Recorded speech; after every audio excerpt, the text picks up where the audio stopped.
Apporter des éclaircissements par rapport à ces contre-vérités qui ont été dites, afin aussi d'essayer de donner un contour à la question qui concerne les rapports entre la liberté d'expression et l'outrage à magistrat. Le législateur a déjà défini, nous donnons juste un contour pour vous permettre de comprendre davantage. Par rapport à l'outrage, comme les conférenciers vous l'ont dit, nous constatons que l'outrage est placé à côté de la liberté d'expression. La liberté d'expression, la liberté d'opinion et le droit de critique que beaucoup réclament font partie d'un ensemble qui est consacré par la Constitution, notamment en son article 4. La Constitution reconnaît à tous la liberté de s'exprimer sans crainte, d'exprimer ses opinions et de dire ce qu'ils pensent des institutions et du fonctionnement de la vie de la nation sans crainte. Mais cette même Constitution a dit que cette liberté s'exerce dans les limites prévues par la loi. Et c'est là que ça devient important. Donc vous pouvez critiquer, vous pouvez donner votre opinion, votre avis, dire tout ce que vous pensez sur les institutions, sur la vie de la nation, sur la gestion des affaires publiques, mais la limite, elle est là, c'est qu'il ne faut pas dire des choses qui ne sont pas fondées. Donc, des faits fallacieux ne doivent pas être véhiculés, d'une part. D'autre part, vous ne devez pas vous attaquer à la personne de ces autorités, à la personne de ces magistrats. Vous devez plutôt vous attaquer à la décision qui a été rendue. Et la décision, on l'attaque soit par les voies de recours, soit par la critique, mais aussi par la critique objective. Donc, lorsque vous faites des critiques qui sont fondées sur des faits non vérifiables, donc des faits fallacieux, lorsque vous faites des critiques dirigées contre la personne dite magistrat, qui est attaquée directement dans sa personne, sur fond d'injures, sur fond de dénigrement, là, vous quittez le champ de la liberté d'expression, vous quittez le champ du droit de critique pour tomber dans l'outrage, pour tomber dans la diffamation, pour tomber dans l'injure. Et c'est par rapport à ces abus-là que nous réagissons. Sinon, nous ne sommes pas contre la liberté d'expression. Au contraire, nous l'encourageons même.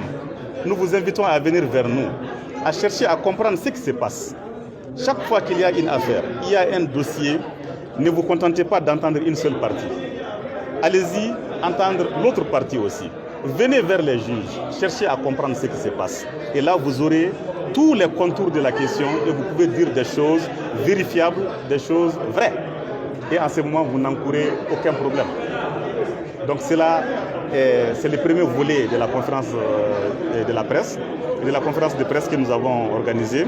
Le second volet porte sur les démentis concernant certaines contre-vérités. Compte tenu de ma position au niveau du pôle économique et financier, je ne voulais pas aborder certaines questions qui sont en cours de traitement au niveau du pôle économique et financier. Donc je vais me contenter de répondre par rapport aux autres questions. On a dit que nous percevons une prime de plus de 2 millions. Ce n'est pas fondé, ce n'est pas vrai. Nous mettons quiconque au défi de prouver que nous percevons une prime de 2 millions. Et ce que nous avons obtenu, nous ne l'avons pas obtenu au cours de la transition. Nous ne l'avons pas obtenu sous la transition. Nous l'avons obtenu suite à une lutte qui a été menée depuis 2014 et qui a connu une évolution jusqu'au moment jusqu'en 2019.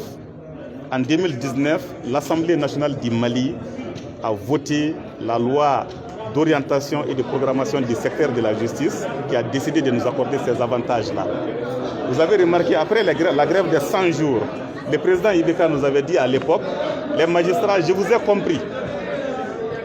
Je vous tends la main, arrêtez votre mouvement, la justice sera mise dans les conditions décentes pour travailler.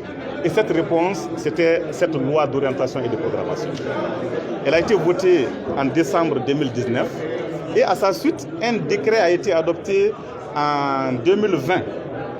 Maintenant, c'est la mise en œuvre du décret qui avait tardé et qui a été concrétisé au cours de la transition. Donc c'est pour dire que la transition ne nous a rien accordé. La transition n'a fait qu'exécuter une loi, un décret qui existait dans le cadre de la continuité de l'État. Donc c'est ce qui s'est passé. Et ce qui nous a été accordé n'est pas de trop. Certains ont dit que la justice n'est pas productive. Pourquoi on accorderait autant d'avantages, bien que ce ne soit pas encore autant? Ce qu'il faut dire, la justice comme la sécurité n'ont pas de prix. Parce que s'il n'y a pas de justice, s'il n'y a pas de sécurité, il n'y a pas de quiétude. S'il n'y a pas de quiétude, il n'y a pas d'investissement. S'il n'y a pas d'investissement, il n'y a pas de développement. Donc, ce qui fait que la justice comme la sécurité, il n'y a pas de prix. Et dans la Constitution d'ailleurs, c'est à la justice, c'est au service de sécurité que la loi a décidé d'accorder un statut autonome, différent des statuts des autres. Sinon, tous les autres statuts, c'est des statuts de complaisance qui ont été accordés.